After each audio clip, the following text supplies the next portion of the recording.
Halo pemirsa Cokro TV, berjumpa lagi dengan saya Ahmad Sahal di Seruput. Saya bersama sosiolog politik. Nah, ini Ari Putra. Wah, ini atribusi baru nih ya. Itu penting Iya. itu. Kan biasanya kan kalau Senang. politik itu selalu didekati dengan survei, Betul. dengan political science Iya. gitu ya. Padahal kan ada sebuah disiplin lain yang tak kalah pentingnya ya, sosiologi politik. Iya. Gitu. Sosiologi politik, kalau political science kan kebanyakan hipotesanya kan sebenarnya kita melihat konsep dalam pertarungan politik, dalam kepentingan, Ya. transaksi kepentingan gitu. Tapi dalam sosiologi politik kan melihat sosius gitu. Nah, sosius, betul, bagaimana aktor-aktor politik itu bergerak dan saling mempengaruhi satu sama lain ya, kan gitu kan. ya. Di Dan dalam ini struktur bidang yang mengingatkan saya kepada tokoh intelektual Islam zaman abad pertengahan, Ibnu Khaldun. Ya. Kalau kita di kelas sebutnya dulu namanya Ibn Khaldun. Oh, gitu ya. Ibnu Khaldun gitu ya. Ibn Khaldun. Karena terpengaruh sama tradisi Amerika kan. Tradisi Amerika ya. Nyebutnya begitu ya. Tapi di masa saya kuliah dulu, Sal, ini hal yang menarik sebenarnya ya. Dulu sebelum 10 tahun atau di era the formation of Indonesian Sociology, di era Pak Selo Sumarjan, terus Pak Sulaiman Sumardi dan lain-lain gitu, termasuk salah satu muridnya Pak Selo Sumarjan tuh namanya Wahyu Sardono, tahu nggak? Oke. Dono Warkop. Iya tahu. Ya, itu asistennya. Kalau international conference saya dengar cerita dari senior-senior dosen-dosen tuh, he's the future sociologist, kata Pak Selo. Oke. Dikenalin gitu. Ya. Tapi tiba-tiba Pak Dono di TV kan, Mama Yukero main di pantai gitu kan. Akhirnya Pak Selo, aduh ternyata passionnya di situ. Maksudnya di dunia warkop ya. Entertainment. Tapi terkenalnya dia ini loh, dosen yang galak ya. Jadi pelit ngasih nilai, bukan pelit sih, sangat strict. betul. Dia salah satu yang ngajar metode penelitian sosial sama statistik dulu. Itu mata kuliah agak mengerikan, terutama di UI ya. Iya, untuk siswa-siswa berlatar belakang sosial, apalagi pesantren kayak Pak Kiai Sahal. Oh. Kan? Ini bahasa langitannya ini gitu kan. Iya, oke. Jadi waktu zaman saya kuliah itu menariknya adalah ada sebuah kecenderungan itu bergeraknya sosiologi waktu itu untuk mengakui sumber-sumber alternatif. Jadi di Departemen Sosiologi UI itu tadinya kan foto yang paling di atas tuh kan Agus Kom, terus Durkheim, Emil Durkheim, Karl Marx, Max Weber, George Simmel gitu kan. Itu yang diakui sebagai founder. Grand Theory of Sociology gitu ya, social science. Classic theory, classical theory of sociology. Nah, pas masa itu tiba-tiba ada di atasnya, yaitu Ibn Khaldun itu. Jadi di masa itu udah mulai, dan di mata kuliah teori sosiologi klasik gitu ya, teori sosiologi klasik itu udah ada bab membahas pemikiran Ibn Khaldun dari Mukadimah itu. Jadi kita belajar soal kafilah gitu ya. Terus pokoknya tema-tema yang dibahas di dalam Al-Muqaddimah Ibnu Khaldun ya. Asobiyah. Asobiyah kan, social solidarity, masyarakat di padang pasir gitu kan, bahwa perubahan masyarakat ini. Jadi pertanyaannya sama di dalam sosiologi klasik, ini masyarakat ini berubah dari apa menuju apa gitu. Nah, Ibn Khaldun itu juga sama, bahwa ini adalah masyarakat yang awalnya itu adalah masyarakat yang tradisional gitu ya, berubah menjadi masyarakat yang rasional gitu. Atau dalam istilah lain, dari pertanian menuju industri. Urban. Ya kan? Urban, ya. Nah, dengan itu juga kadang-kadang kritiknya terhadap teori klasik ini muncul gitu. Jangan-jangan kita nggak bergerak ke rasional, kita nggak rasional-rasional amat gitu. Maksudnya rasionalitas Barat itu nggak begitu dipahami dalam semua spektrum sosiologi gitu. Muncullah pendekatan-pendekatan postmodern dan lain-lain. Nah, salah satu tokoh yang membuat ada nama Ibn Khaldun di situ, yang Om Sal juga tahu, namanya Edward Wadi Said, menjadi sebuah wacana dominan di berbagai macam ilmu sosial ketika itu, ya, dengan bukunya The Orientalism. Ya, soal bagaimana orang-orang yang berada di barat gitu ya, yang orientalis itu kan dari kata Loriong. Ya, karena orang-orang yang ada di barat menganggap timur itu adalah tujuan. Orient. Ya kan? Gitu. Ya, dari kata itu, Orient. Nah, jadi timur itu adalah tujuan, maka kita bergerak ke timur. Bergerak ke timur untuk menguasai timur. Ya, jadi pandangan ilmu sosial, sosiologi terutama, itu sangat terpengaruh dengan cara barat melihat timur gitu. Nah, sementara muncul orang seperti Edward Said, itu seorang keturunan Palestina beragama Protestan. Cuma dia besarnya di Amerika Serikat. Betul. Ya, dan university professor di Harvard. Ya. Di situ Edward di Columbia. Columbia ya. Columbia. Samuel Huntington ya. Di Columbia kan. Jadi ketika itu Edward Said bilang gini, saya itu adalah orang Arab, cuma kalau saya gaul di Arab sama orang Arab, tapi saya Protestan, bukan Islam, bukan Muslim gitu. Tapi ketika saya be American, gaul sama Amerika, tapi saya Arab. Makanya autobiografinya judulnya Out of Place. Selalu salah tempat. Betul. Makanya ketika SMA saya jago main piano, saya pemain sepak bola terbaik di klub SMA saya. Tapi saya nggak pernah dianggap penting sama orang karena saya orang Arab. Tapi saya gaul sama orang Arab, saya nggak dianggap penting juga karena saya Protestan gitu. Nah, kemudian dia bergerak ikut mendorong kemerdekaan Palestina dengan PLO gitu misalnya. Jadi ya singkat cerita ada kritik terhadap cara pandang ilmu sosial sehingga muncul nama Ibnu Khaldun di dalam itu. Jadi literatur mengenai Ibnu Khaldun itu tampil lagi. Itu karena ada kritik gitu ya. Kalau selain Edward Said kan kemudian kita mengenal nama Homi Bhabha dari itu Mesir, belakangan ya kan? Itu studi-studi mengenai cultural studies ya kan, gitu Gayatri Spivak gitu kan. Ya. Gayatri Spivak tuh menarik. Dia kan ibunya itu sama bapaknya aktivis Partai Komunis di India gitu. Jadi dia menerjemahkan bukunya on grammatologinya Jacques Derrida ya kan. Ibunya nanya gini, hebat sekali bukumu ini, tapi apa manfaatnya untuk perjuangan komunisme? Gila itu, memang. Tapi itu kan semuanya perlawanan cara berpikir gitu. Ya, apakah kita melihat sosiologi hari ini itu seperti apa gitu? Nah, ini menarik nih. Jadi ini sosiologi politik sebagai upaya untuk menawarkan perlawanan terhadap cara berpikir mainstream lah. Mainstream. Nah, ini coba kita arahkan ke politik. Nah, biar ada politiknya tadi Dong, sosiologi. biar ini tapi tema ini perlu kita lanjutkan nanti setelah isu-isu politik melandai. Ini kan masih rame nih. Nah, yang rame ini tentu tentang Pak Jokowi. Nah, ini approval rating Pak Jokowi ya. Ini ada dua hal ini. Aku pengen bicarain sama Bro Ari tentang dua hal nih. Pertama soal ini nih, kan Pak Prabowo diberitakan mau ketemu Bu Mega. Katanya sebelum pelantikan kan gitu. Terus kemudian narasi yang muncul di medsos, Jokowi ketar-ketir. Nah, soal Jokowi ketar-ketir karena dengan begitu Jokowi efek ini akan tergerus gitu ya. Dan ini menunjukkan bahwa pengaruh Gibran dan seterusnya, posisi Gibran bisa terancam dan seterusnya. Itu satu. Yang kedua, dikaitkan dengan info mengenai PT-UN.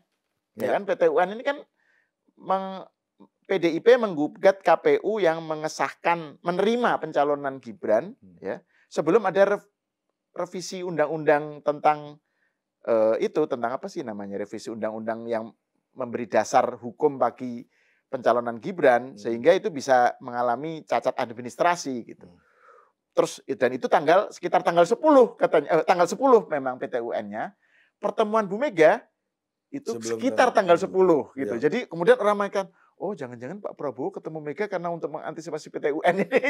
jadi orang ini sebuah pembacaan yang begitu imajinasi yang sangat nggak tahu bisa liar atau kreatif atau mengada-ada gitu ya. Tapi dikait-kaitkan tapi intinya arahnya narasinya Jokowi ketar-ketir, Jokowi dak-dikduk. Gitu. Itu satu ya, tentang Jokowi yang seperti itu. Tapi di sisi lain barusan kita bicarakan ya, survei terbaru mengenai kepuasan publik terhadap Jokowi dari indikator politik ya, lembaga indikator politik menyatakan berapa 75% ya. Ini nasional ya. 70-an sekian lah gitu. Artinya masih tinggi loh, ini menjelang akhir gitu. Ya. Iya 75 dan itu mengkonfirmasi surveinya Poltreking ya yang di beberapa daerah Jawa Timur, Jawa Tengah, Sumateranya Bobi itu apa itu? Sumatera Utara. Sumateranya Bobi. Ya itu. Sumatera Bobi. Itu tinggi gitu. Jadi ini bagaimana kita membaca soal approval rating ini kalau dikaitkan misalnya ada narasi bahwa tentang oligarki. Ya. Nah, ini kan jadi bahwa Jokowi sebelumnya kan narasinya Jokowi selalu dikendalikan oleh oligarki, ada kekuatan oligarki yang bermain seakan-akan dia hanya wayang aja gitu. Nah, bagaimana seorang Ari yang tadi kita bicara tentang sosiologi politik ya, dengan background sosiologi politik membaca fenomena ini? Ya, kalau kita lihat ya Pak Kiai Sahal ya, bahwa pertama kan memang kalau kita lihat gini, kita melihat ini memang ada dua grup kan, bahwa ada grup member sama grup challenger kan gitu, ya kan? Kalau Om Sal pernah baca misalnya Charles Tilly gitu ya, ini kan perebutan kekuasaan kan nature-nya kayak gitu, ya kan? Bahwa jangan kita berpikir bahwa kekuasaan itu berhenti diperebutkan ketika masa pemilu selesai, kan gitu.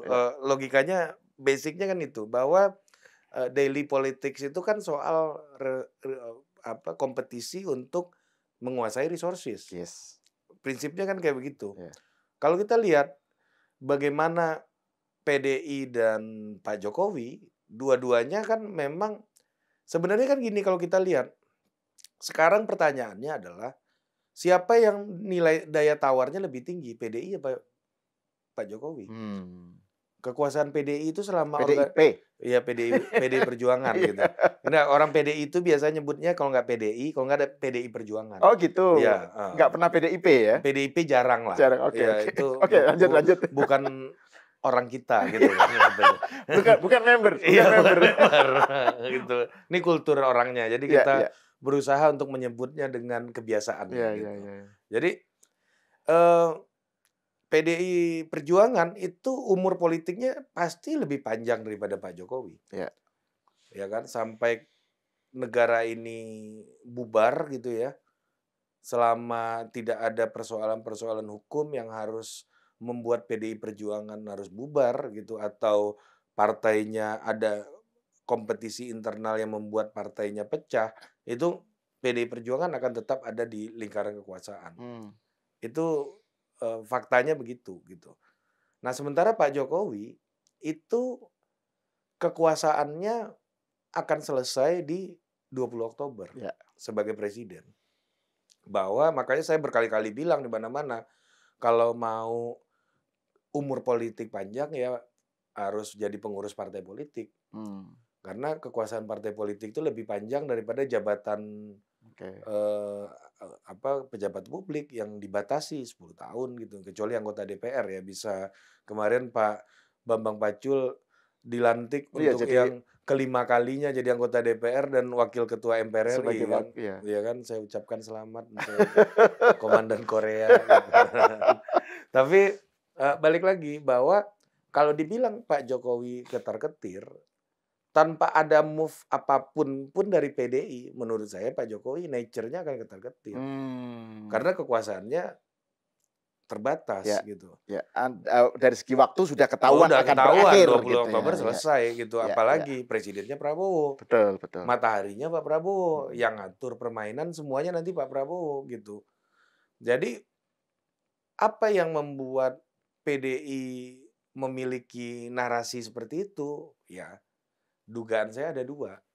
Yang pertama pasti untuk melakukan proses delegitimasi kepada Pak Jokowi. Oke. Ya Dan kan? keluarga gitu ya. Dan keluarga lah, Ya, bahwa maksudnya Gibran lah gitu ya, bahwa orang ini kan sebenarnya gini, kita dijahati oleh orang yang kita sayangi itu lebih panjang dampaknya daripada dijahati orang yang kita nggak kenal. Kira-kira kan kayak gitu gitu. Kalau misalnya ada sahabat saya gitu ya, tiba-tiba saya tahu saya berdampak hidup saya karena omongan dia buruk kepada orang gitu, pasti saya akan lebih marah ketimbang orang yang nggak kenal saya atau netizen yang maki-maki saya gitu, karena saya nggak kenal gitu. Nah, inilah yang terjadi antara Pak Jokowi dan PD Perjuangan gitu ya. Pertama pasti ketika Pak Jokowi keluar dengan keluarganya, dengan gerbongnya dalam tanda kutip, PD Perjuangan butuh untuk melakukan delegitimasi untuk penguatan internal. Jadi jangan sampai ada Jokowi 2, Jokowi 3, maka kekuatan kita akan berkurang. Jadi pasti tindakan ini dalam rangka melakukan konsolidasi internalnya, menyolidkan aktor-aktor politik yang ada di dalamnya, ya. Kalau lu nggak sesuai dengan maunya kita, kesepakatan kita di internal, yang itu ya wajar-wajar aja, lu akan kita Jokowikan gitu. Itu juga yang mungkin membuat dulu Mas Ganjar waktu ada isu KIB itu nggak berani keluar dari PDI Perjuangan gitu, karena jangan sampai saya keluar dari PDI Perjuangan ya, nanti saya dianggap musuh banteng gitu misalnya. Jadi ada unsur untuk melakukan penguatan di dalam. Yang kita tahu bahwa PDI Perjuangan itu adalah partai yang sangat besar, ada berbagai macam kekuatan politik yang ada di dalamnya gitu ya, dan semuanya punya kepentingan masing-masing. Jangan-jangan kita lihat sebuah sikap dari petinggi PDI itu bukan sungguh-sungguh untuk misalnya ya, ini analisa, ketika ada tokoh PDI menyerang Pak Jokowi, jangan-jangan tujuannya bukan buat nyerang Pak Jokowi, cuma untuk mendelegitimasi kekuatan Jokowi yang ada di internal. Kekuatan Jokowi yang ada di internal PDI gitu ya, itu mengalami penurunan pengaruh dalam internalnya mereka gitu. Jadi misalnya saya nyerang Om Sahal, bukan untuk melukai atau menyakiti Om Sahal sebenarnya, karena pendukungnya Om Sahal yang menjadi kompetitor saya gitu akan tidak dipercayai di internal saya gitu misalnya. Ya ini sebuah cara gitu. Jadi di internal lu boleh beda satu sama lain, tapi asal lu jangan Jokowi. Jadi ada upaya untuk melakukan. Jadi kenapa saya berpikir kayak gitu? Saya punya hipotesis gitu ya sebagai researcher sosiologi politik gitu ya. PDI itu adalah partai yang karakteristiknya sebenarnya sangat inward looking. Ya. Dia lebih care sama pertarungan internal dibandingkan eksternal. Gitu. Ya kan? Karena apa? Di eksternal semuanya ikut Bu Mega. Bu Mega yang menentukan arah partainya di luar semuanya gitu. Tetapi di dalam mereka kan harus melakukan pertarungan antar aktor yang kuat di dalam ini gitu ya, untuk meyakinkan Bu Mega bahwa mereka lah yang paling benar. Dari aktor-aktor ini kalau kita boleh menyebut gitu, saya bisa menyebutkan competitive advantage-nya masing-masing ya, dari hasil riset saya tentunya gitu ya. Tapi ya kita nggak usah sebut nama lah di sini, tapi memang punya kekuatannya masing-masing, punya added value masing-masing, dan punya competitive advantage dari masing-masing aktor yang dari bawah Bung Mega. Jadi Ini adalah partai yang punya makanya kalau kemarin kita lihat statementnya Pak Said Abdullah, ada 3 nama nih yang disebut akan jadi menteri, tapi ini sangat tergantung kepada keputusan Bu Mega untuk bergabung atau tidak, gitu. Jadi artinya apa? Ketika melakukan ada gerakan menyerang Jokowi atau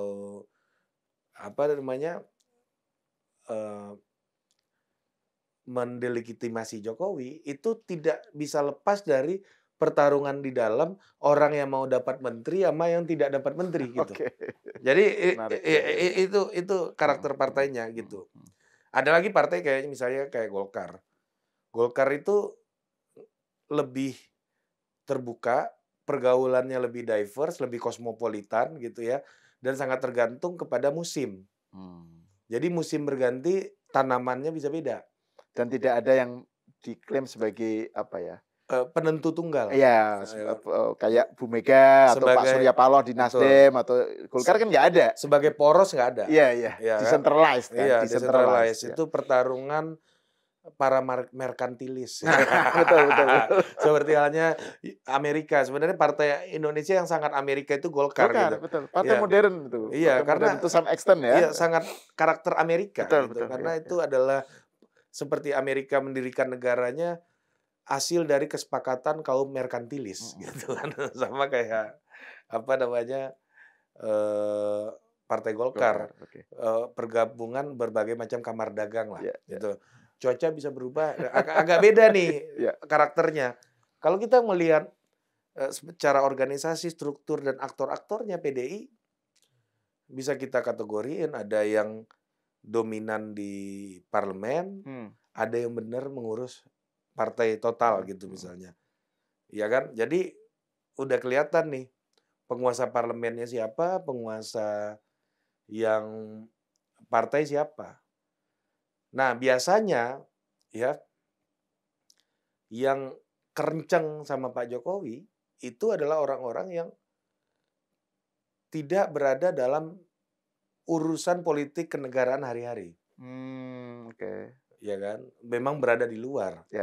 Kalau orang yang berada dalam urusan bernegara hari-hari gitu ya, yang ini hasil pengamatan dan analisa saya gitu ya, itu cenderung lebih mampu untuk mencari kesepakatan, mencari konsensus. Ya kan? Coba lihat yang nyerang Pak Jokowi misalnya itu orang-orang PDI Perjuangannya itu pasti karakteristiknya pertama nggak punya jabatan yang terlalu strategis di Senayan, ya kan? Bukan menteri gitu kan?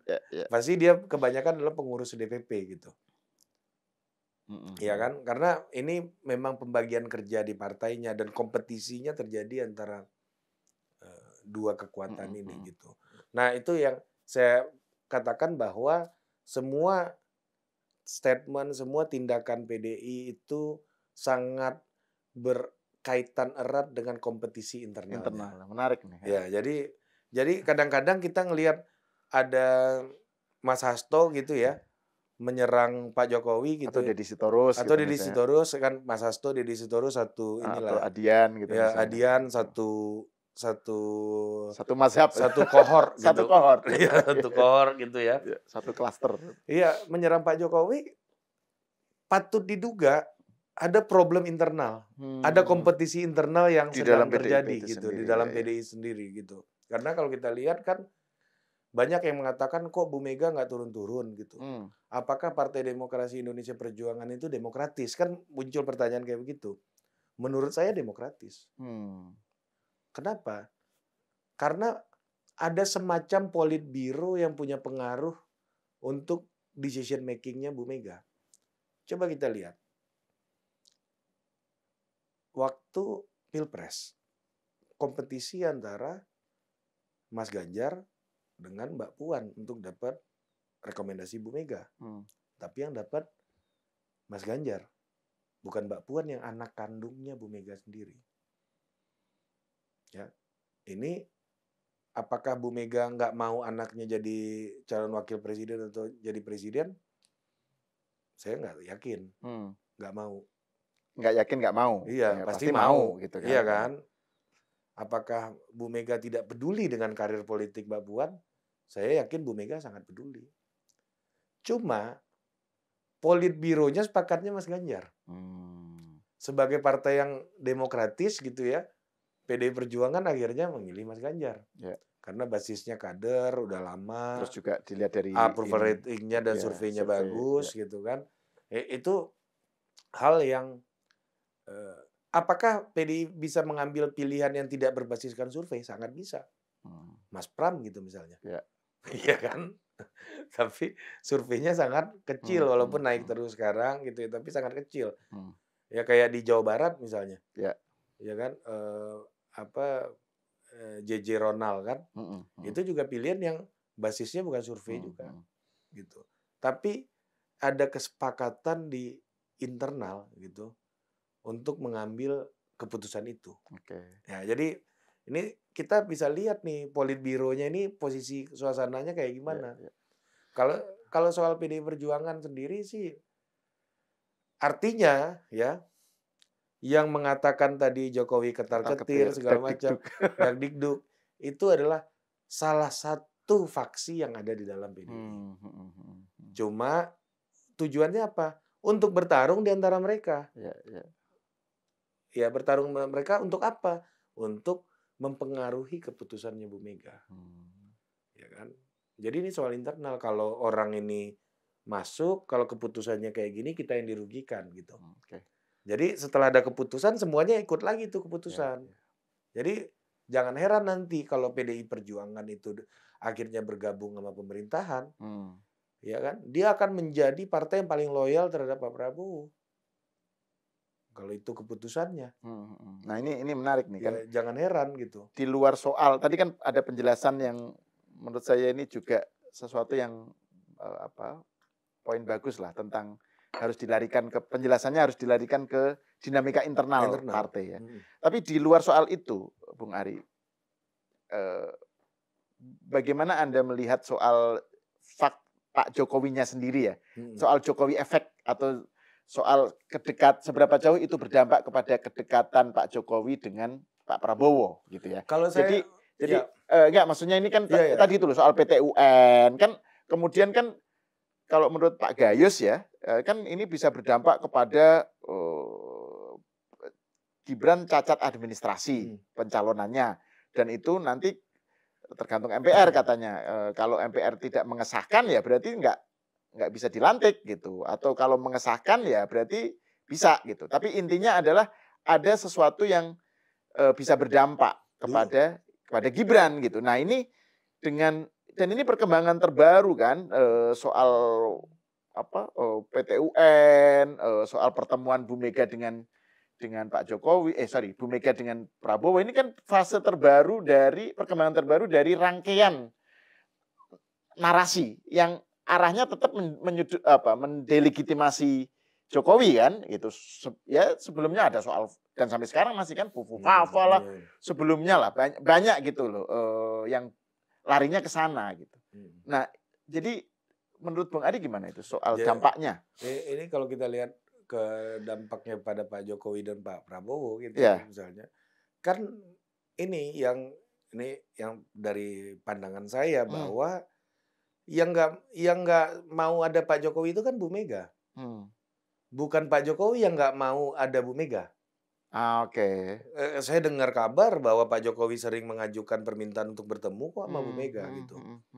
Jadi untuk apa ketar-ketir Pak Jokowi itu justru mau bicara sama Bu Mega.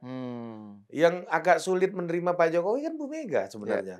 Kalau yang kabar yang kita dengar gitu, Bu Mega punya kekecewaan. Ya bagi saya seorang ketua umum partai yang ikut membesarkan Pak Jokowi mengalami kekecewaan ya itu hal yang sangat masuk akal, sangat wajar gitu. Manusiawi lah Manusiawi. Kita juga kalau ada mantan karyawan saya di kantor gitu ya, pindah ke Cokro, ternyata dia lebih bagus di Cokro ya dan juga mengalahkan saya juga kadang-kadang wah ini ilfil. mengecewakan saya gitu kan. Itu kan wajar lah. Manusiawi. Kalau soal sangat ini, manusiawi. Soal bahwa misalnya ini kan arahnya memang PDIP sudah katakanlah sudah bicara tentang kabinet kan, jatah menteri dan seterusnya. Nah itu kan katanya ada semacam terms and conditions gitu ya. Prabowo bisa berdekatan dengan Bu Mega, bisa beraliansi kalau Pak Jokowinya dipotong jalurnya gitu, aksesnya atau kedekatannya. Nah itu bagaimana seperti itu, pandangan semacam itu? Tapi kan lagi-lagi ini tergantung maunya Pak Prabowo. Kalau Pak Prabowo nggak mau Pak Jokowi diapa-apain ya juga nggak akan kenapa-napa. Iya, iya. Ya kita lihat rangkaian peristiwa nih. Jadi kadang-kadang kalau kita belajar sosiologi historis gitu ya, historical sociology atau historical method gitu ya, ada istilahnya critical juncture gitu, ya, yang mengubah titik yang menjadi perubahan atau transformasi yang terjadi dalam perubahan sejarah gitu. Di 2014 situasinya persis kayak gini. KMP KIH itu ingat nggak? Waktu itu karena memang ada transisi kepemimpinan yang baru. Pasti konstruksi itu nggak bisa dihindari gitu. Waktu itu saya ingat banget di Kompas itu ada fotonya Ketua MPR ketika itu Zulkifli Hasan gitu ya, ngangkat akan memastikan akan melantik Jokowi. Waktu itu juga ada wacana Jokowi tidak dilantik. Waktu 2014. Zulkifli Hasan yang partainya yang mana itu pendukung Prabowo, Ketua MPR, ya kan? Dan PAN itu bukan hanya partai pendukung Prabowo, tapi ada pentolan oposisi kelas berat, ya kan? Profesor Amin Rais gitu ya.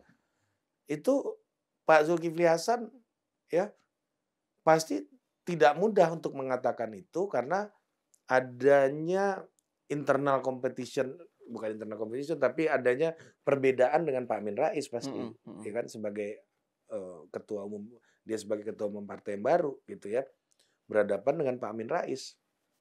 Itu juga bukan belum ketua umum waktu itu 2014. Tapi udah ketua MPR, ya kan? Pak Zulkifli Hasan memastikan akan melantik Jokowi waktu itu di tengah berbagai macam dinamika. 2014 itu kalau saya nggak salah Pak Prabowo waktu kalah sama Pak Jokowi langsung berpidato di MK loh. 2024 kemarin nggak ada capres yang berpidato di MK kan nggak ada. Iya kan? Nah ini juga terjadi gitu. Dan memang kalau menurut saya ketegangan tuh nggak akan bisa lepas dari transisi kepemimpinan yang baru gitu. Nah inilah sekarang kuncinya di Pak Prabowo, ya kan? Di sini ujian presidensialisme pertamanya kita nih di pemerintahan Pak Prabowo gitu ya. Apakah Pak Prabowo akan mengikuti maunya PDI gitu, atau Pak Prabowo punya decisive move-nya sendiri gitu ya, yang tetap meletakkan Pak Jokowi di tempatnya gitulah, yang tempat yang layak bagi beliau. Beliau yang menentukan tempatnya Pak Jokowi. Jadi tempatnya Pak Jokowi akan sangat ditentukan oleh Pak Prabowo. Apakah Pak Prabowo mau ngikut PDI atau dia punya cara pandang sendiri tentang Pak Jokowi gitu. Kalau kita lihat untuk memutus orang, Pak Prabowo nggak punya rekor loh. Jangankan orang sepenting Pak Jokowi. Saya rasa di Hambalang itu tukang kebunnya itu dari Pak Prabowo pertama punya rumah sampai sekarang orangnya sama. Saya beberapa kali cerita Pak Prabowo punya dalam tanda kutip ya pasukan gitu ya, orang-orang yang mengurusinya itu, yang dia sampai tahu ada orang-orang urusan rumah tangganya di situ yang kelahi sama warga lokal gara-gara motor gitu-gitu, dia sampai tahu itu. Ya, jadi bagi saya sih, saya nggak menemukan cerita Pak Prabowo yang melepas orang gitu. Nah, jadi menurut saya Pak Prabowo akan tampil jadi jangan berpikir Pak Prabowo nggak punya cara pikirnya sendiri gitu ya. Dan bargaining paling tinggi ya Pak Prabowo hari ini. Kita lihat kemarin. MD3 nggak jadi diubah. Kalau MD3 mau diubah, itu sangat bisa. PDI Perjuangan nggak mungkin dapat ketua DPR. Sangat bisa. Ya. Tapi mungkin, nih dugaan saya ya, kalau ide itu di tangannya Pak Jokowi, sangat mungkin Pak Jokowi akan melakukan perubahan terhadap MD3 gitu. Ini imajinasi saya ya. Kalau Pak Jokowi mau bantah silakan gitu. Kalau itu di tangannya Pak Jokowi ini ya, dugaan saya. Sangat mungkin Pak Jokowi akan melakukan perubahan MD3 itu. Ya kembali ke diskusi kita sebelumnya. Political competition gitu. Nah, tapi di tangan Pak Jokowi itu menurut Bung Ari di dalam diskusi kita sebelumnya kan paradigmanya political competition, sementara kalau Prabowo itu political order. Ya, jadi karena bagi orang macam Pak Prabowo, ketika ada konflik itu akan mengurangi ordernya dia, mengurangi tatanan dia dan mengurangi tenaganya dia. Ya kan? Makanya kemarin itu udah PDI Perjuangan jadi ketua DPR dan sangat bisa. Menurut saya Pak Prabowo mengubah itu tuh sangat bisa sekali. Ya ini kita dan itu tidak dilakukan. Tidak dilakukan nih kembali cerita soal George Washington gitu ya. George Washington itu Presiden Amerika Serikat yang waktu itu belum ada kan dua periode kan belum ada ketika itu. Dia sangat bisa lanjut. Betul. Dan Hamilton menyarankan lanjut. Ya kan? Tapi dia nggak lanjut. Dan akhirnya dia jadi presiden yang sangat legendaris. Betul. Bukan karena menggunakan kekuasaannya, tapi karena tidak menggunakan kekuasaannya. Jadi orang itu jadi besar, kadang orang berkuasa jadi besar itu kadang-kadang karena tidak menggunakan kekuasaannya gitu. Betul. Iya kan? Nah, itu yang terjadi. Ya, dalam konteks kemarin saya melihat Pak Prabowo dia tidak menggunakan kekuasaannya untuk mengubah itu walaupun sangat bisa. Nah, berarti dengan pembacaan seperti ini ya yang ditawarkan oleh Ari, berarti yang narasi yang muncul bahwa sekarang ada rencana pertemuan dan ini kelihatannya memang akan terjadi itu adalah pertanda bahwa Pak Prabowo mencari aliansi baru untuk mengerem atau meminimalisir Jokowi efek gitu ya.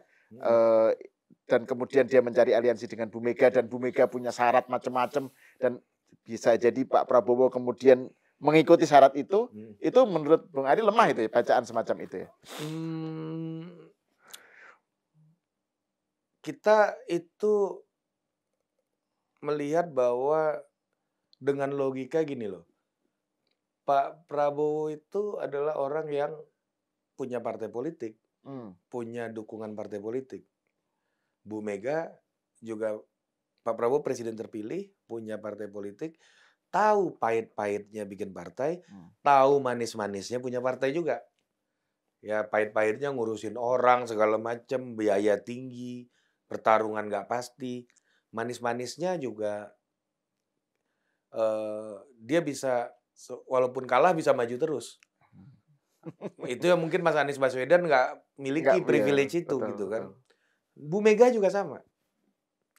Bu Mega itu adalah orang yang mendirikan partai, bangun partai politik. Bukan mendirikan partai lah, pokoknya dia. Ya, PDI Perjuangan kan Bu Mega ikut mendirikan. PDIP-nya ya, Perjuangan. Iya. Betul.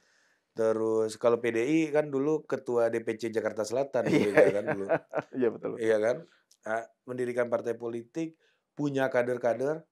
Ini Ibu Mega ini luar biasa. Menurut saya beliau ini perempuan memimpin partai yang sangat laki sebenarnya. Coba lihat karakternya PDI kan sangat maskulin ya gitu. Iya kan? Ya, sampai ada satu anggota DPR RI ya cerita sama saya, ibu-ibu, Mas, kita ini di PDI ini semuanya laki-laki, Mas. Katanya ibu-ibu nih, cuma 2 orang yang enggak, Mbak Puan sama Bu Mega. Anggota DPR, pimpinan lah salah satu orang penting lah gitu. Nah, tapi yang mau saya bilang bahwa tidak sesederhana itu melihat Pak Prabowo dan Bu Mega. Secara historis sama-sama anak menteng. Yang satu anak presiden, yang satu anak menteri, mantunya presiden. Ya kan, kalau orang menteng bercakap-cakap, orang pinggiran kayak kita kadang-kadang kan diajak ke meja aja syukur kan gitu. Apalagi paham gitu kan. Mereka punya bahasa politik sendiri gitu. Ya kan? Yang mana mereka udah lahir sebagai elit gitu. Yang kedua, menurut saya mereka sama-sama punya kekuatan partai politik. Pernah membangun partai politik dan punya kemandirian politik yang sangat tinggi masing-masingnya. Pak Prabowo bisa putuskan apapun di Gerindra, Bu Mega bisa putuskan apapun di PDI Perjuangan. Ini dua orang yang punya kemandirian politik tinggi gitu. Yang lagi bercakap-cakap gitu. Ya kan? Nah, yang ketiga, dua-duanya yang satu akan jadi presiden, yang satu pernah jadi presiden. Tahu nggak enaknya seorang presiden itu apa, enaknya apa. Dan tahu cara menghargai apa itu hak prerogatif presiden. Presidennya aku loh, ada itunya. Dan dua-duanya tahu gitu. Dan bisa, jadi kalau kita pakai teori hubungan interaksi sosial nih, ini relasinya tebal gitu kan. The social social density-nya sangat tebal ini ya, untuk bercakap-cakap. Jadi saya agak kurang setuju untuk melihat syarat ini seperti transaksi orang dagang gitu. Itu kayak kalau kita dagang kan kita nggak ngerti experience penjualnya, kita juga nggak punya, penjualnya juga nggak ngerti experience kita. Jadi transaksinya maknanya nggak segitunya gitu. Syarat itu kayak apa gitu, ya kan? Satu-satunya syarat di elit itu kan sebenarnya siapa dapat apa dan bagaimana, itu aja syarat-syaratnya. No zero sum game dalam percakapan elit. Bukan zero sum game. Iya. Bukan zero sum game, no zero sum game. Ya itu satu-satunya syarat. Kita kalau udah bisa saling bicara, pasti dua-duanya punya syarat. Jadi jangan kira cuma Bu Mega yang punya syarat. Pak Prabowo juga punya syarat kan? Iya kan? Saya ngebayangin nih, Bu Mega misalnya, oke, syarat saya ini. Oke Bu, saya juga punya syarat ini. Gimana?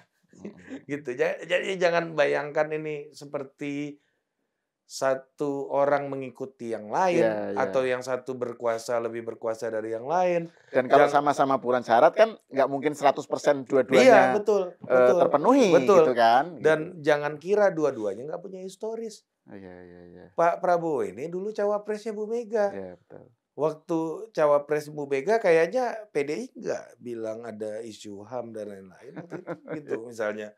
Jadi historisnya panjang. Betul. Dan apa ya? Saya merasa dua partai ini punya karakter yang sama. Gerindra sama PDI itu sama-sama inward looking. Jadi ya saya menganggap semua isu itu sebagai konsekuensi dari pertarungan internal aja dalam dinamika internal gitu ya. Dan dua-duanya sama.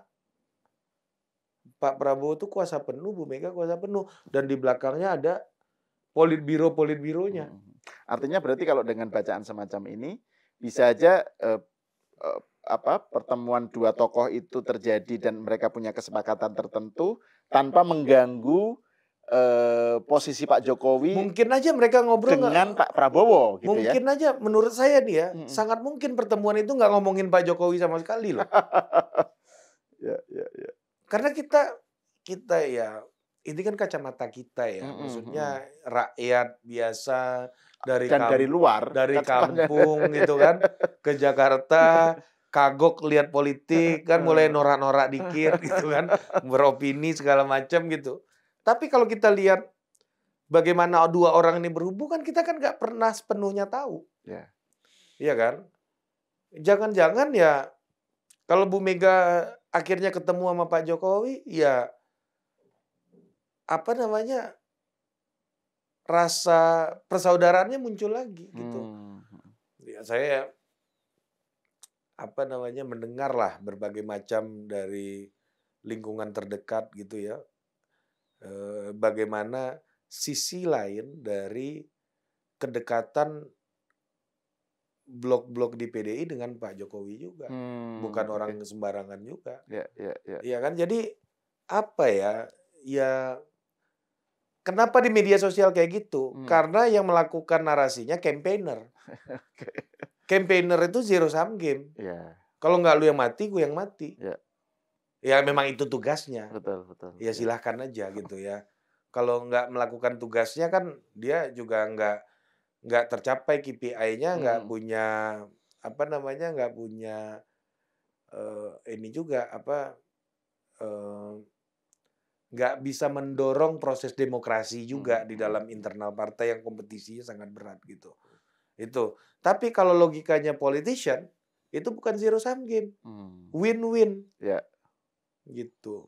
Kalau politician ya udahlah Om Sahal ambil 2 nggak apa-apa, tapi tetap di sisanya 3 gitu.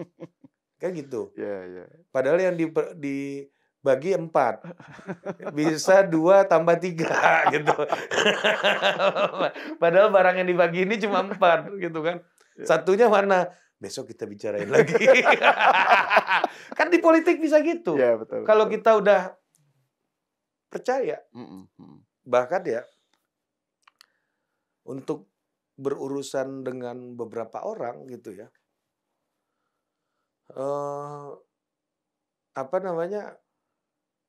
ya saya itu kadang-kadang nggak pernah ini Om Sahal sama orang politik nih ya. Kadang-kadang kalau ada kawan orang politik minta tolong, saya itu nggak pernah ngajuin proposal, pitching gitu-gitu nggak pernah. Ya udah, gue biayain dulu. Karena apa? Hubungannya udah tebal. Kalaupun dia nggak bayar, pasti ada konsekuensi lain di depan. Kita punya hubungan yang tebal, punya trust gitu. Jadi itu yang saya bilang tadi. Ya kan Om Sahal dapat 3, saya dapat 2, yang mau dibagi cuma 4. Gitu. Tapi kita sama-sama percaya satunya besok nih ada. Kan gitu. Jadi negosiasinya bisa kayak gitu gitu. Jadi betul. Apa ya? Memang kalau kita melihat sebuah, ini kan isu elit. Makanya di sini Om Sahal saya sangat senang dan sangat bersyukur tadi menyebutkan sosiolog politik gitu ya, sosiologi politik. Karena kita bergerak ke pendekatan memahami cara elit ini berpikir dan membangun relasinya satu sama lain kan gitu. Bukan untuk apa kekuasaan digunakan gitu, tapi bagaimana cara pandang mereka terhadap dunia. Kalau Max Weber bilang itu world view-nya. Iya, ada world view-nya. Dan ini lensa yang paling efektif ya. Dalam lensa ilmiah yang paling efektif ya sosiologi politik. Iya, untuk melihat relasi antar aktor itu, sosius gitu. Jadi kalau saya sih melihatnya ya kayak begitu. Ada bahasa yang membuat mereka itu ya kadang lebih mudah untuk bersepakat gitu. Ya, jadi kalau memang nggak akan bisa bersepakat, nggak akan ada isu mau ketemu. Iya, betul. Udah mau ketemu itu aja udah buka kesempatan buat ngomong. Dan Bu Mega pasti tahu juga konsekuensinya. Pak Prabowo sulit untuk melepas Pak Jokowi juga tahu konsekuensinya. Kan ini orang diskusi antara orang yang udah tahu sama tahu. Kalau mereka mau ketemu, berarti Bu Mega juga pasti akan siap dengan konsekuensi itu kan gitu. Kalau mereka karena udah tahu sama tahu. Tapi kalau Bu Mega tahu Pak Prabowo bencinya sama Pak Jokowi dan ingin mendorong Pak Jokowi jauh dari circle-nya, ya kan? Dan dia tahu itu, ya kan? Ya dia nggak, maksud gue gini, dia tahu itu ya mungkin dari awal mereka juga udah ketemu gitu. Kalau memang udah tahu, kalau memang itu ada tujuan fakta, itu gitu ya, kan mereka udah tahu sama tahu cara berpikir masing-masing. Artinya itu tidak menjadi hal yang dalam kenyataan gitu ya, bahwa Pak Prabowo pengen menyingkirkan Pak Jokowi itu sesuatu yang nyaris impossible gitulah ya. Iya, kalau misalnya Pak Prabowo ingin menyingkirkan Pak Jokowi dan Bu Mega tahu itu, dan dia kan saya rasa pasti tahu itu untuk di level high level itu gitu ya. Pasti ketemuannya udah dari dulu nggak ada yang perlu dipertimbangkan lagi, ngapain ngukur-ngukur gitu kan. Tapi niatan untuk bertemu ini kan lama diuji. Artinya kan Bu Mega tahu kalau sulit lah untuk Pak Prabowo melupakan budinya Pak Jokowi. Kan kalau di Jawa itu kan ada istilah, sing ora ngerti karo budi, podo karo kewan. Ini luar biasa ini. Iya kan? Ada orang Minang yang bisa memahami filsafat Jawa dengan sangat baik. Iya kan? Itu kan. Kalau podo karo kewan, ya kan? Artinya boleh disembelih. Kan Pak Prabowo sebagai orang yang berada dalam kultur kesatria, militer, politik Jawa, sangat paham itu. Dan Bu Mega juga orang yang tumbuh dalam kultur yang sama, kultur bertarung, ya kan? Nggak mungkin membuat Pak Prabowo untuk melupakan budinya Pak Jokowi juga. Kalau nggak, apa bedanya Bu Mega sama yang dituduhkan kepada Pak Jokowi kan? Iya, betul. Iya kan? Karena faktanya Bu Mega menyuruh orang melupakan budi orang lain gitu. Kira-kira kan kayak gitu cara pandangnya. Jadi saya mau melihat ini lebih dari sekedar narasi zero sum game-nya para campaigner. Kira-kira kayak gitu. Iya. Ini penjelasan yang menarik. Nah, terus ini bagian akhir nih ya dalam diskusi kita yang tadi kan saya sudah menyebut soal approval rating. Iya, Jokowi sebagai sebuah fenomena ya. Di akhir kekuasaannya menjelang maghrib kekuasaannya gitu ya, approval ratingnya masih begitu masih menjadi faktor yang sangat diperhitungkan gitu ya. Dan orang sebelumnya kan selalu pembicaraannya mengenai bahwa ini ada oligarki yang beroperasi gitu kan. Nah, bagaimana Bung Ari melihat soal Pak Jokowi dengan approval rating seperti itu dan masih dianggap faktor penting ya?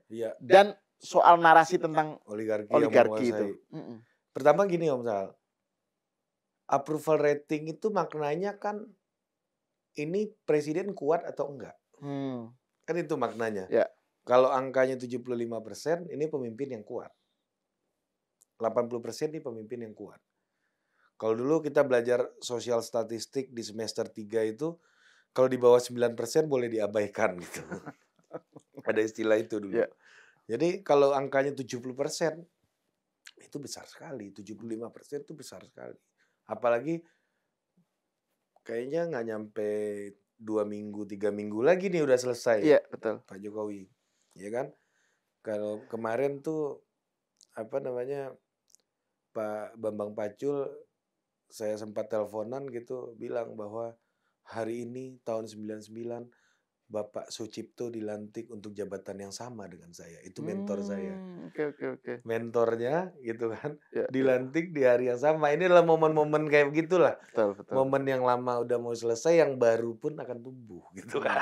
Momen-momen kehidupan baru dimulai gitu kan. Ya, jadi tapi ketika kehidupannya mau berakhir, tenaga masih banyak gitu kan kira-kira gitu. Masih kuat orang ini gitu. Jadi ketika akan ada kehidupan baru yang dimulai, tenaganya masih banyak, 75%. Artinya ini presiden kuat. Kalau presiden kuat, keputusan politiknya, keputusan anggarannya, politik anggarannya, keputusan politik yang lainnya, kampanye politiknya gitu ya, pendekatan politiknya itu berjalan efektif. Kalau keputusan dan langkah politiknya tidak berjalan efektif, ya pasti ada yang mengendalikan presiden ini gitu. Jadi kalau kita lagi-lagi saya mengkritisi cara pandang oligarki yang disebut oleh banyak orang di media sosial, apa-apa oligarki gitu. Oli samping nggak ada gitu. Vespa oli samping, Vespa lama tuh. Iya kan? Apa-apa oligarki semua gitu. Itu kalau dalam diskusi pengajian-pengajian di kampus dulu, saya ingat tuh misal kalau mentornya ini udah ngomong apa, kita nanya, ya pokoknya begini. Itu nggak ada bedanya tuh. Iya kan? Pokoknya ayatnya begini. Gitu kan. Jadi ada dulu itu kita berusaha menghentikan penjelasan. Ada yang bilang itu penjelasan orang malas, penjelasan malas. Malas. Lazy teori atau lazy explanation gitu ya. Jadi dia nggak bisa menjelaskan kerumitan masalah atau situasi tertentu gitu ya. Terus dilarikan aja. Pokoknya ada oligarki. Pokoknya ada ayatnya. Gitu ya. Tapi saya nggak bilang bahwa tidak ada kekuatan yang mencoba untuk mempengaruhi Pak Jokowi, itu pasti ada. Tangan-tangan yang nggak terlihat tuh pasti ada. Cuma faktanya dari rapor ini kita lihat keputusannya efektif, itu sulit untuk kita bantah juga, ya kan? Bahwa negara ini kan juga dibuat untuk orang kaya, seperti itu juga untuk orang miskin gitu. Betul. Iya kan gitu, ya kan? Jadi ada yang nanya sama saya mau menghilangkan oligarki. Gitu. Ada orang yang ngomong kayak begitu. Jadi saya nanya, pemahaman lu oligarki apa? Ini orang-orang berkuasa. Oh gitu. Jadi kalau buat saya itu, kalau kita lihat dalam sosiologi gitu ya, oligarki itu kan sebenarnya point of view kita melihat ketimpangan. Kalau point of view kita dari bawah namanya gembel, kemiskinan.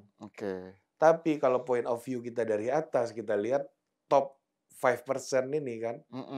Iya kan? Inilah yang pengendali, yaitu orang yang menggunakan uangnya untuk mengamankan uangnya yang lain. Jadi kalau misalnya pertambangan gitu, dia pakai uangnya untuk menangin kepala daerah untuk mengamankan uangnya yang lebih besar, yaitu tambang. Gitu misalnya. Ini oligarki, ya itu oligarki gitu. Bahwa dia adalah konsekuensi dari ketimpangan masyarakat. Nah, pertanyaan apakah oligarki bisa dihilangkan dari masyarakat? Itu sama pertanyaannya seperti apakah kemiskinan bisa dihilangkan dari masyarakat? Karena satu paling atas, satu paling bawah. Betul. Kan sama aja pertanyaannya. Iya kan? Cuma beda kohor gitu. Kohor atas sama kohor bawah gitu. Itu pertanyaan yang sama. Jadi, kalau kita bicara apakah seorang presiden tunduk pada oligarki, itu menurut saya penjelasan yang ya pokoknya itu. Iya kan? Kalau menurut saya, apakah pertanyaannya gini, yang lebih butuh yang lebih butuh mengamankan uangnya siapa? Orang-orang kaya ini gitu. Nah, sama halnya seperti presiden juga butuh untuk mempertahankan kekuasaannya. Banyak orang bilang soal tersandra. Kita yang miskin aja nggak mau tersandra. Apalagi presiden yang punya kekuasaan. Pasti nggak mau tersandra. Gitu.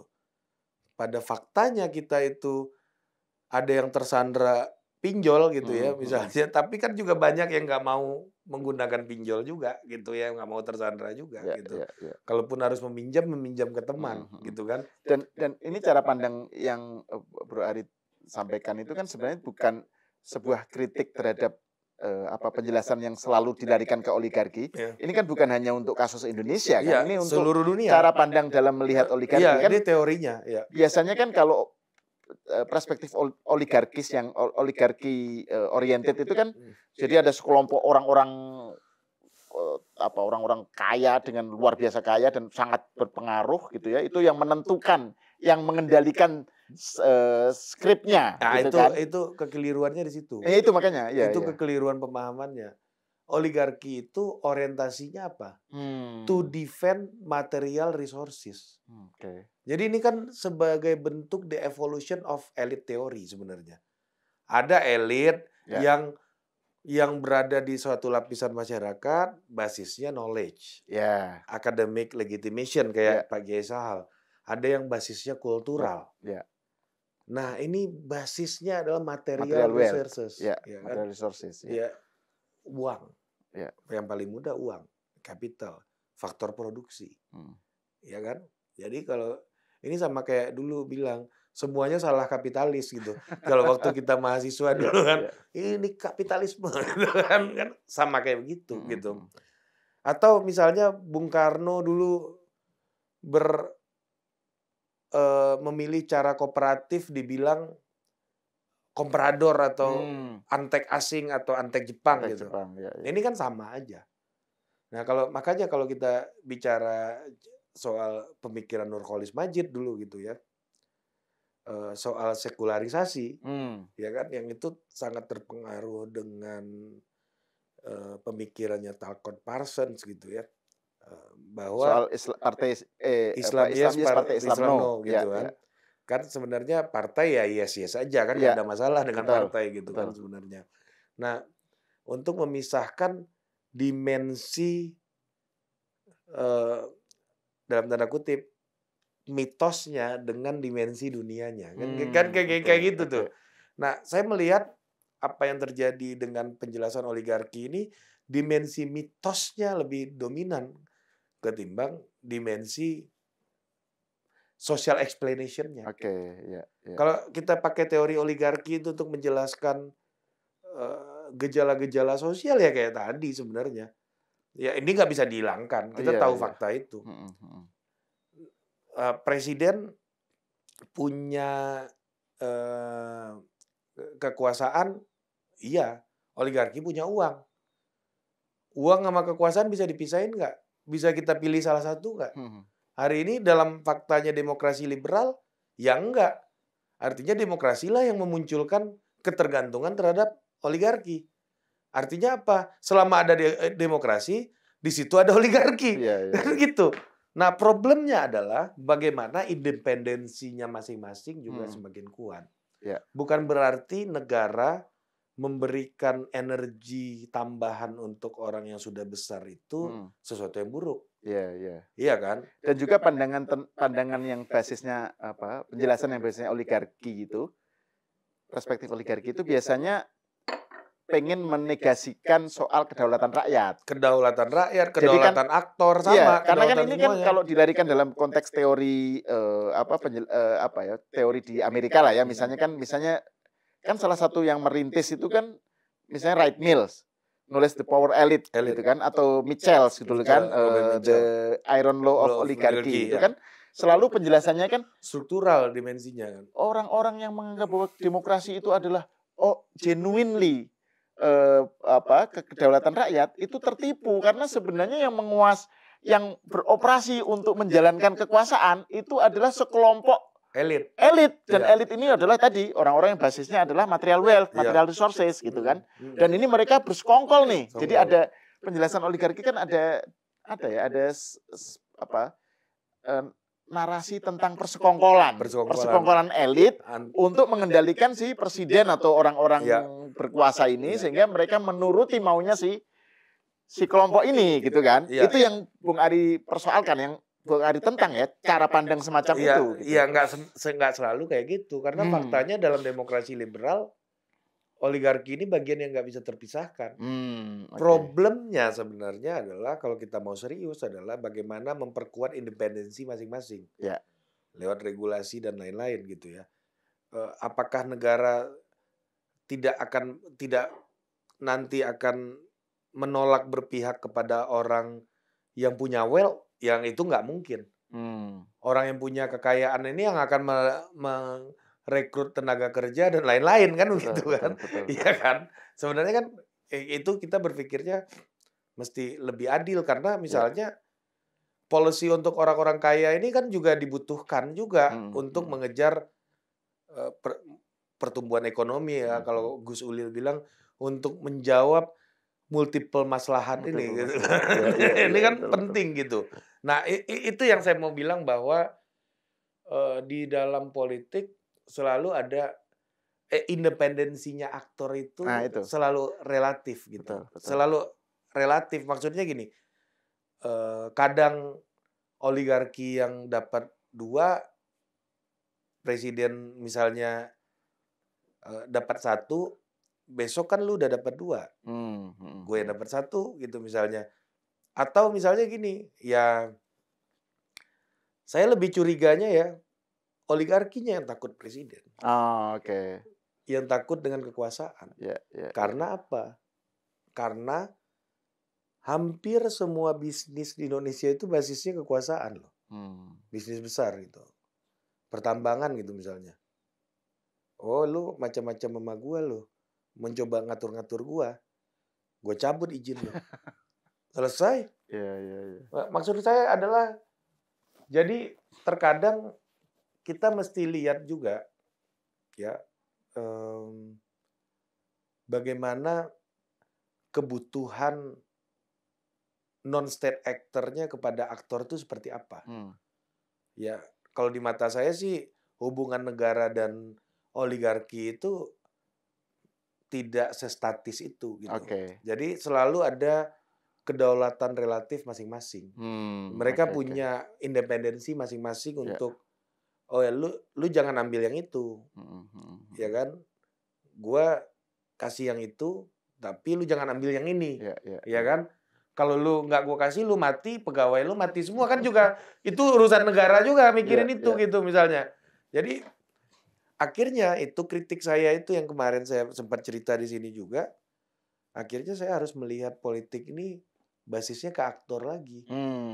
Jadi nggak bisa ini kita lihat basisnya ada kelompok gitu.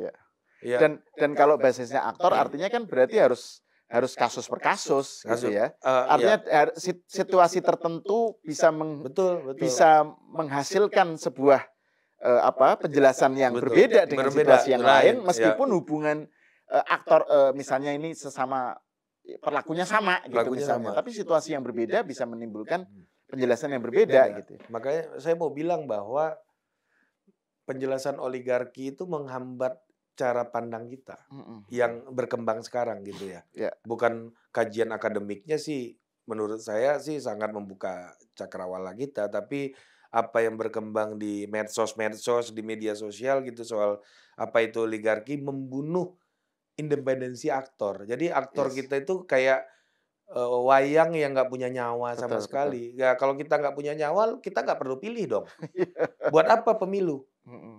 Nggak ada gunanya puluhan triliun untuk membiayai pemilu kita. Kalau kita nggak bisa, kalau dia nggak punya independensi gitu. Ya makanya independensinya sangat relatif. Ini sama kayak semalam ada seorang sahabat saya gitu ngobrol panjang gitu. Om Sahal kenal orangnya. Jadi dia bekerja di pemerintahan sekarang, tapi dia kader partai. Gue belum bisa loyal sama bos gue di pemerintahan gitu. Karena gue punya bos di partai. Gitu, misalnya kan kayak gitu tuh, ya kan? Artinya kan kalau lu punya bos di partai, kalau cara berpikir lu kayak gitu, lu nggak mungkin masuk pemerintahan kalau gitu cara berpikirnya. Iya kan? Iya, dual loyalty ya. Iya, apakah lu nggak punya loyalitas ketika lu mengikuti bos yang di pemerintahan, ya kan? Lu merasa meninggalkan bos yang di partai, ini kan sangat sesat pikir nih. Cuma kan aktor selalu punya caranya untuk menginterpretasikan itu. Kekuatan dari aktor politik adalah dari caranya melakukan interpretasi. Dari cara ada independensinya untuk menafsir sebuah hubungan. Kan kebudayaan itu nggak kaku. Jadi kan kebudayaan itu kan rangkaian dari tafsir-tafsir kita terhadap kenyataan. Betul. Ada 2 bos kayak gini. Misalnya menteri. Menteri itu punya bos di partai, punya bos juga di pemerintahan. Bos di pemerintahan presiden, bos di partai itu ketum. Gimana nih? Pasti ada konflik. Pasti ada konflik. Apakah lu tidak bisa loyal menghindari jabatan publik ini karena takut konflik? Ya jangan masuk partai politik atau jangan jadi pejabat kalau takut berkonflik gitu. Tapi sebagai aktor yang punya independensi dalam melakukan interpretasi gitu ya, dua-duanya bisa lu olah. Maksudnya gini, lu tahu ketika lu jadi menteri, bos partai lu peduli sama hal A, dan lu tahu presiden lu peduli sama hal C. Di luar dua hal itu, lu bisa kerjain semuanya kan gitu. Cara berpikir kan kayak gitu. Tapi karena presiden dan ketum partai lu pikirannya banyak gitu ya, nggak semuanya juga lu harus kasih tahu kan gitu. Lu ada yang harus lu olah juga. Ya gitu. Misalnya, apakah loyalitas itu soal mengabdi berkiblat cuma taklid kan enggak. Loyalitas itu kan soal melayani kebutuhan atasan, kebutuhan bos untuk agar apa pekerjaannya lebih efektif. Betul. Itu loyalitas. Apakah orang loyal itu cuma punya satu bos saja? Ya nggak selalu. Ada juga orang yang bisa melayani banyak bos. Bahkan punya satu bos, tapi keluarga besarnya banyak, yang dia sayang semuanya juga lu harus layani kan gitu. Itu kemampuan di politik kan kayak begitu. Karena orang udah masuk politik, ya takdirnya jadi pelayan. Ketika takdirnya jadi pelayan, pasti ada konflik-konflik. Konflik-konfliknya nggak bisa dihindari. Yang harus dia lakukan adalah membangun tafsir-tafsir terhadap rule of the game dan permainan yang sedang dia mainin. Atau jabatan yang dia sedang mainin. Iya kan? Misalnya, ya bos di kantor gitu misalnya, kalau saya mau keluar hari ini karena dia mengajak makan siang, ya kan, saya nggak bisa tinggalin dia karena saya harus melayani dia, saya harus duduk bareng sama dia, harus bicara sama dia untuk memperkuat pekerjaan kita gitu.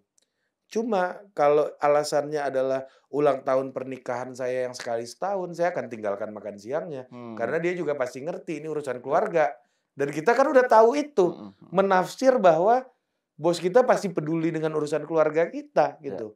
Nah ini tapi kalau alasannya mau misalnya saya mau saya mau latihan tinju gitu misalnya. Itu kan nggak mungkin meninggalkan bos kita untuk alasan latihan tinju walaupun kita udah punya rencana gitu.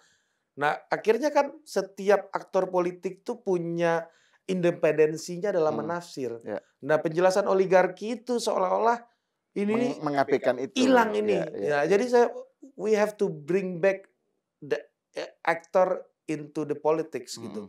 Dan juga we have to bring back itu perspektif yang menekankan atau memberi tempat kepada pentingnya tafsir si aktor itu. Iya, hermeneutik. Bagaimana dia melihat. Jadi ini larinya nanti bisa berarti harus mempertebal perspektif Weberian dalam melihat perilaku karena dalam Weber itu kan perspektif Weberian kan yang dipentingkan tuh bagaimana makna. Iya, makanya ini sosius kan tadi makna yang dimunculkan oleh para aktor-aktornya. Betul, objectivity is ya, tapi ini kita pembicaraannya jadi bisa berjam-jam ini kalau kita bicara soal jadi ini saya kira ini ending yang bagus untuk bisa kita lanjutkan dalam perbincangan berikutnya. Jadi kita udah dapat format nih. Di awal bahas dunia, kita agak masuk teoritik dikit. Iya, betul.